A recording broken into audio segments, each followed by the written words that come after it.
Oil వేసుకొని oil వేడైన తర్వాత గరం మసాలా, గ్రీన్ చిల్లీ, బిర్యానీ ఆకు వేసుకొని కొంచెం ఫ్రై అయిన తర్వాత దాల్చిన చెక్క, ఇలాచీ, లవంగం వేసుకోవాలి. ఆ తర్వాత మనం చేసి పెట్టుకున్న puree, onion, tomato paste, green chilli puree వేసుకొని బాగా ఫ్రై అనేంత పచ్చివాసన పోయినంత ఫ్రై అవ్వాలి. 1/2 teaspoon garlic ginger paste,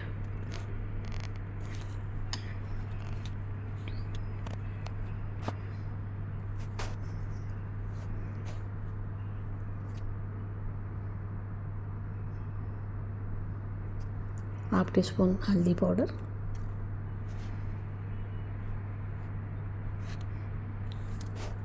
2 teaspoon red chilli powder,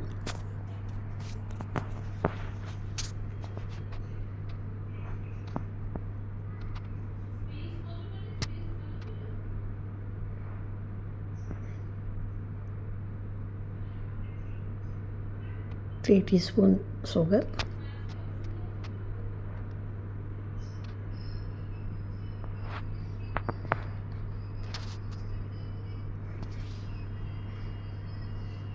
మనం ఇలా ఏ కర్రీ చేసుకున్నా కూడా చక్కెర వేసుకుంటే కలర్ అనేది బాగా వస్తుంది, కర్రీ బాగుంటుంది, టేస్ట్ కూడా బాగుంటుంది.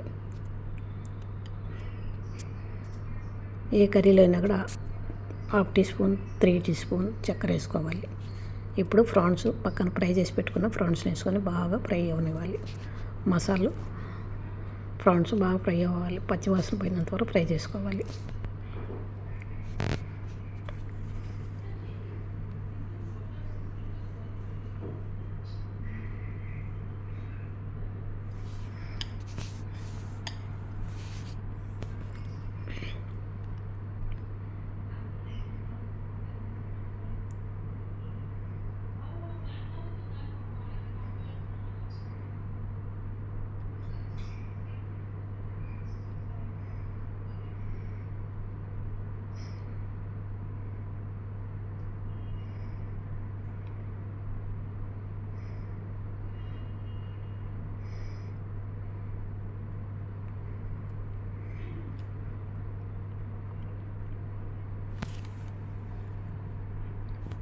ఇలా బాగా ఫ్రై చేసుకోవాలి. మసాలా క్రాబ్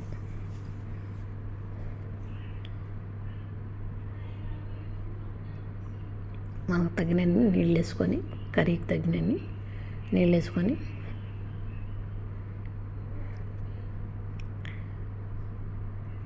మిక్స్ చేసి కవర్ పెట్టుకోవాలి.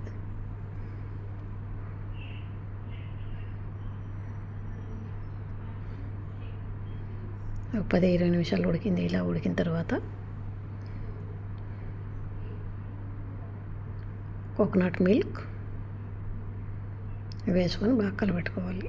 అంతే, మసాలా ఏం లేదు, ఓన్లీ ధనియా పౌడర్, మిర్చి పౌడర్, కొద్దిగా ధనియా పౌడర్ ఇవి వేసి బాగా ఫ్రై అయిన తర్వాత కొద్దిగా నీళ్ళు వేసుకొని కొంచెం కవర్ పెట్టి ఉడకనిచ్చిన తర్వాత కోకోనట్ మిల్క్ వేసుకోవాలి. ఇలా ఒక 2-3 నిమిషాలు మళ్ళీ ఉడకనివ్వాలి.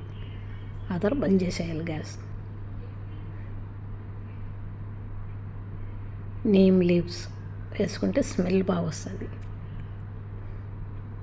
తాయి చిల్లీ, నీమ్ పత్తా అది వేసుకుంటే స్మెల్ బాగా వస్తుంది, కర్రీ బాగా గ్రేవీ అనేది బాగుంటుంది. ఇలా చేస్తే టేస్ట్ బాగుంటుంది. సింపుల్ కర్రీ చాలా బాగుంటుంది. ఇలా మీరు కూడా ట్రై చేసి చూడండి.